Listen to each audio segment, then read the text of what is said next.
We are living in historic times when it comes to reckoning with anti-Black racism, and one area ripe for further consideration is whether the way we design our cities actually perpetuates the inequality we're now trying to stamp out. We have two guests tonight who say, yes, urban design matters greatly, and they've got some ideas to share. So let's welcome, in South Los Angeles, California, Tamika Butler, formerly the executive director of the Los Angeles Neighborhood Land Trust, now principal and founder of Tamika L. Butler Consulting.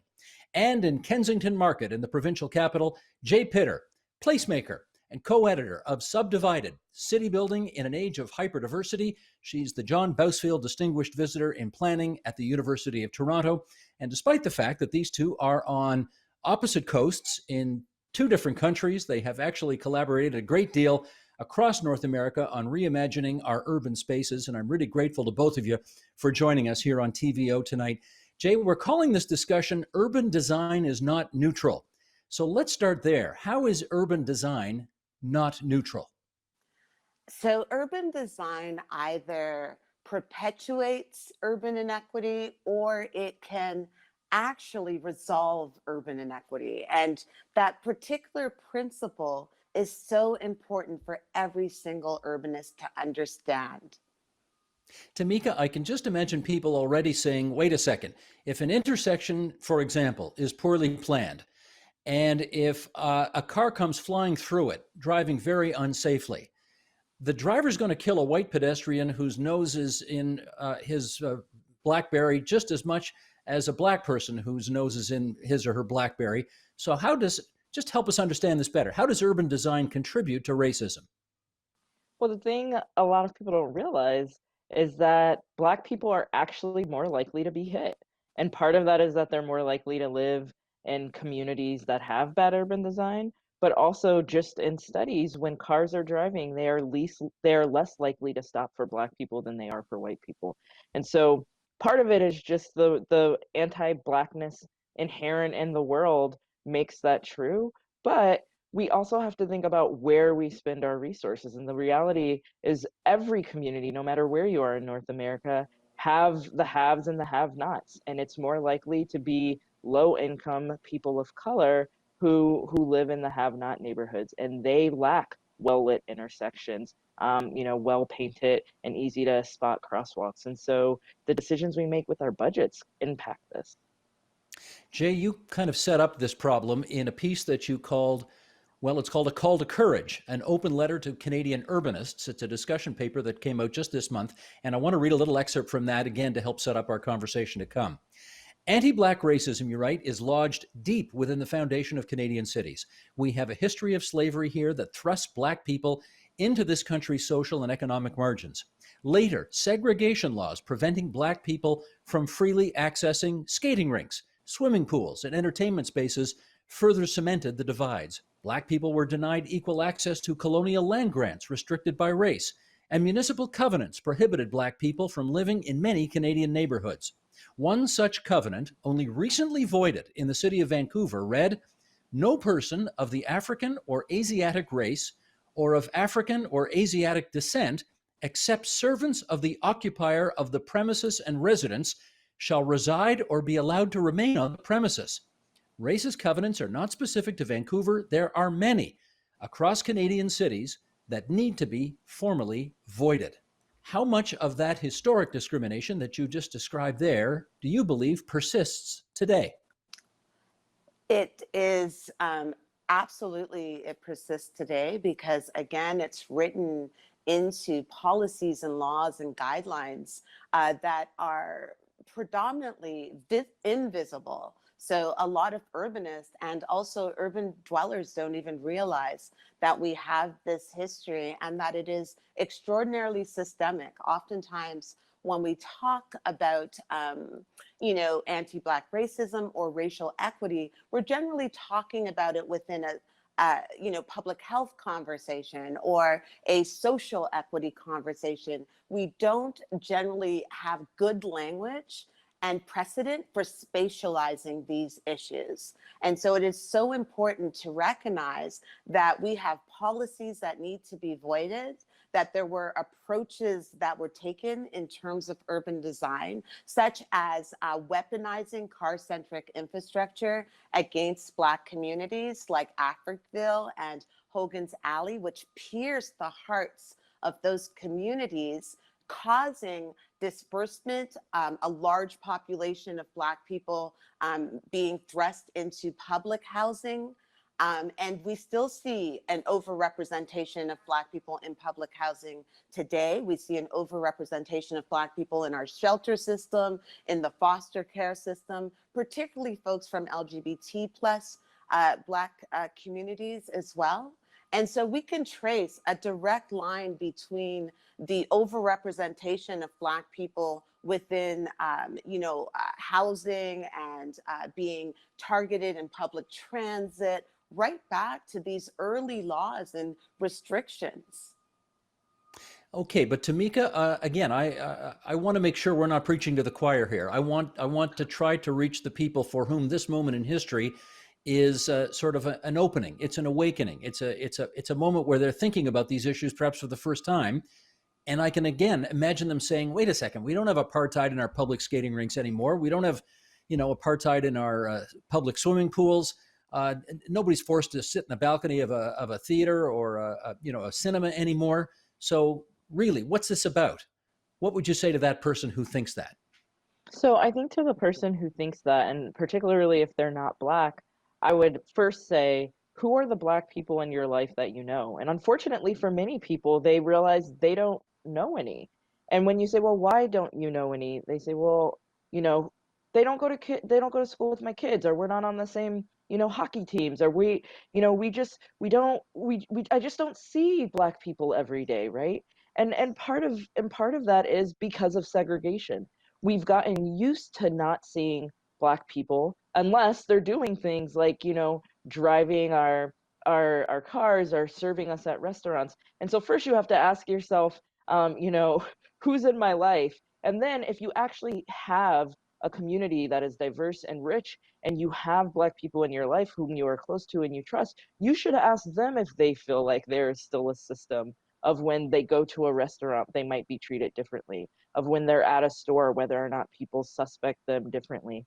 I am married to a white woman who is Canadian, who is French Canadian, right? Whose parents grew up in Montreal and lived most of their adult life in Toronto, and we still have family in Ontario, and we visit all the time. And I am treated differently. So someone who experiences what it is like to be Black in Canada quite frequently, for folks who are just awakening, what I would say is you have to believe those of us who have been living this and are not just awakening. And then once you believe us, you have to ask yourself, what can I do to help? Well, all right. To that end, Jay, for the reasons that you've described here, that you've both described here, there are, and let's just take the capital city of Ontario. There are neighborhoods in the capital city of Ontario that are predominantly Black, and there are neighborhoods in this city where there are very few Black people living. Is that a good thing or a bad thing? That's a terrible thing, Steve. And we generally don't talk about segregation within a Canadian context, which is a part of the reason that I think it's so important for Tamika and I to be on the show this evening. We know that Holchansky released a report last year showing that we actually in 2020 are socially and segregated in this country by class and race. So this is not something that is just from the past. We have research and data showing that our neighborhoods are deeply divided by race and class. And I really want to go back to the built environment and infrastructure, because to be super clear, the call to courage that I made is not a call to return to some sort of diversity 101 training. It is not a call to put white people in a really hot room until they cry and, proclaim their white privilege. This is not useful at all. I'm not interested in that. I am really interested in how the policies and the decisions that we make about places impact the lives of people. And so what we do know is that racialized people living outside of the downtown core do not have equal access to public transit. They also have poor street infrastructure. They don't have the same access to green space. These realities built into infrastructure impact people's health, their mental health, and their ability to navigate the city freely. And it's no accident that a lot of civil rights movements were centered around public transit and access to public transit. And a lot of elite mainstream urbanists advocating for bike lanes, advocating for better transit, tend to advocate from the downtown core. And so this is how this issue is continuing to be perpetuated. So I just want to really draw a very clear line here between interpersonal and systemic and infrastructure. I really want to focus on systems and infrastructure today. I think that's so important. For Because sure. it's really nice. Like if my neighbor across the hall who is a different race than me, it would be lovely if they greeted me. If they do not, oh well, I'm a delightful person. I have friends. I was a popular kid. This is not what this is about. What this is about is I want to make sure that Black people and racialized people living outside of the downtown core can get a bus, like get on a bus and not have to wait 40 minutes because bus service is so inferior outside of the core than it is downtown, right? And I want to make sure that when they get on that bus, that they are not profiled and targeted on their way to accessing, jobs and social opportunities. And the truth is that we have data that shows that Black people are more targeted on public transit. When walking down streets, Black people are more targeted. So when my colleagues are advocating for expanding streets and expanding sidewalks, obviously I support them in that. But my question to them is, do you also care about making sure that streets have a social culture and a social contract where Black men are not murdered on them? I want to also ask them if they are concerned about the fact that some children in this province, we have 40% of children living in Ontario live beneath the poverty rate. So I want bike lanes, but I also want those kids to be able to afford a bike. And so until we start thinking more holistically, we're going to, as urbanists, really miss the mark on having a complete conversation that centers urban equity. No, I hear what you're saying, but Tamika, I'm willing to bet that the chief planners of the major cities across North America think that they are being very progressive and future-looking when they propose designs for changing cities to take advantage of social equity. Is it happening? I bet they think it's happening, but in your eyes, is it happening? I think they're trying, and I think they're trying in many places for the first time. But as Jay said, we have to look at systems, right? Yes, we need individuals to stand up and say, I want to be an anti-racist and I don't want to be anti-Black. We absolutely need that, and I will never disregard that. But that doesn't mean just texting and calling and checking on your Black friends, or when you don't have Black friends, your Black colleagues. Like there have to be acknowledgments that there are systematic problems in the way things work. And that means that white folks are going to have to acknowledge that they've had power historically and they have to cede some of that power. So the other thing I would bet is if we look at planning departments and transportation departments across North America, most of them are not run by Black people. Most of them are not run by people of color. Most of them are not run by women. Most of them are not run with people with disabilities or people who are LGBT. And so we have this huge profession, urban planning, city planning, land use, that has historically been held tightly by white men. And so when folks think I want to do social justice or I want to do racial justice work, they think about criminal justice, they think about our education systems, but they don't realize that the way we build our cities, the way we plan our transportation, the way we literally decide who's going to live on the other side of the tracks and who's going to have mobility options that will then open up economic mobility. We don't understand that the people who have been holding those keys for generations don't look like me, don't look like Jay, don't have our same life experiences, and may be saying now, well, racism, well, equity, I want to check a box and doing what they think they can, but they're not truly interested in changing the way these decisions are made, how they engage with communities, and frankly, who they hire and who they put in positions of power. Well, let's follow up, Tamika, with this, because I know Canadians have probably looked with a certain amount of sanctimonious smugness at the fact that there are statues, there are place names, there are street names in the United States, particularly in the Deep South, that tend to revere, what do we want to call them? Well, traitors. They were secessionists back in the 1860s. They were responsible for the Civil War. And we have always felt that that was, America's history, but not ours. And now we're just starting right now to understand that one of the longest streets in Ontario, Dundas Street, may be named after a guy who, never mind, was never here, but might not have satisfactorily been behind efforts to abolish slavery. We have a debate happening in the city of Kitchener right now, about a couple of hours from where I'm sitting right here, as to whether or not that name of that city ought to be changed again. Remember, it was Berlin during World War I, which was not a very popular name at the time, so they changed it to Kitchener. But now we find out that the British World War I hero Kitchener, may have established some extremely deadly concentration camps during the Boer War that killed tens of thousands of blacks. Tamika, question: how do we resolve these issues?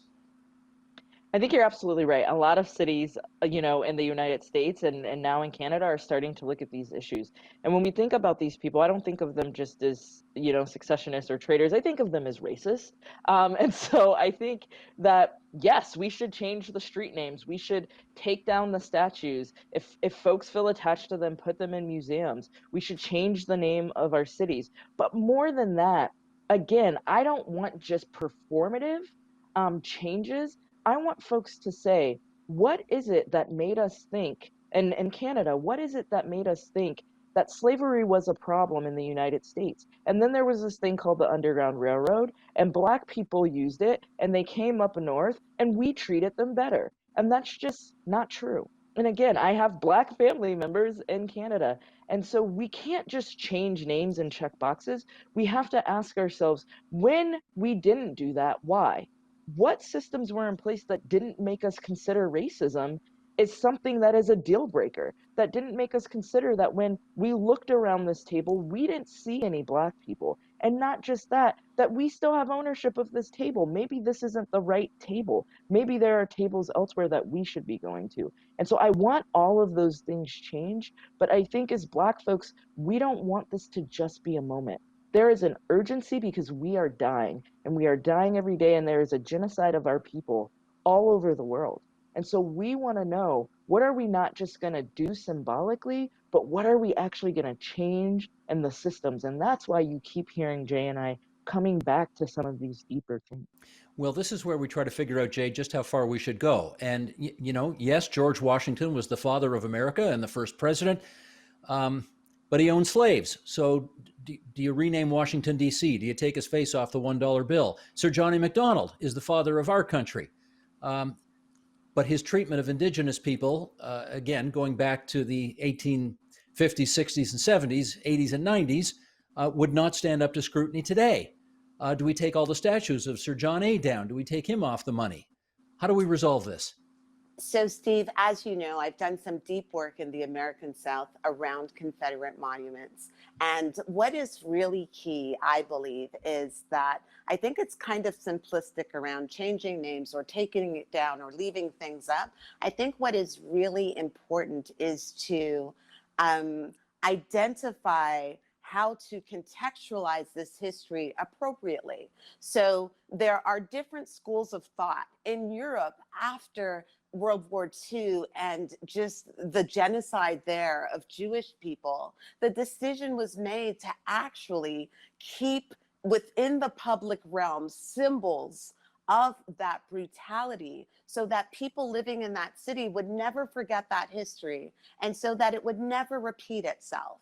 And so that's one school of thought. Keep the symbols there, but contextualize them socially and historically so that people understand what they mean and that they're not standing uncontextualized, celebrated as, iconic terrorism against people who suffered under the individuals who are being depicted in that work. So I think that's what is most important. I think context. I think that if we go ahead and change every single street name and take down every single monument, what we might do is actually erase our history and our complicity in racism and other forms of urban equity. So inequities, excuse me. And so in my experience, I have found that it's very important to have the people who are most impacted within their own local context have a robust conversation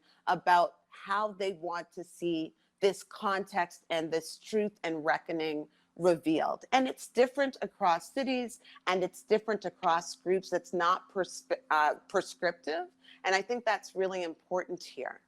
I just So if want I to can do say, an example, mhm. I remember several years ago, I was in Ottawa and I had an hour to kill and I went to a cemetery and sure enough, there is the gravesite of the civil servant who was essentially the father of the residential school system.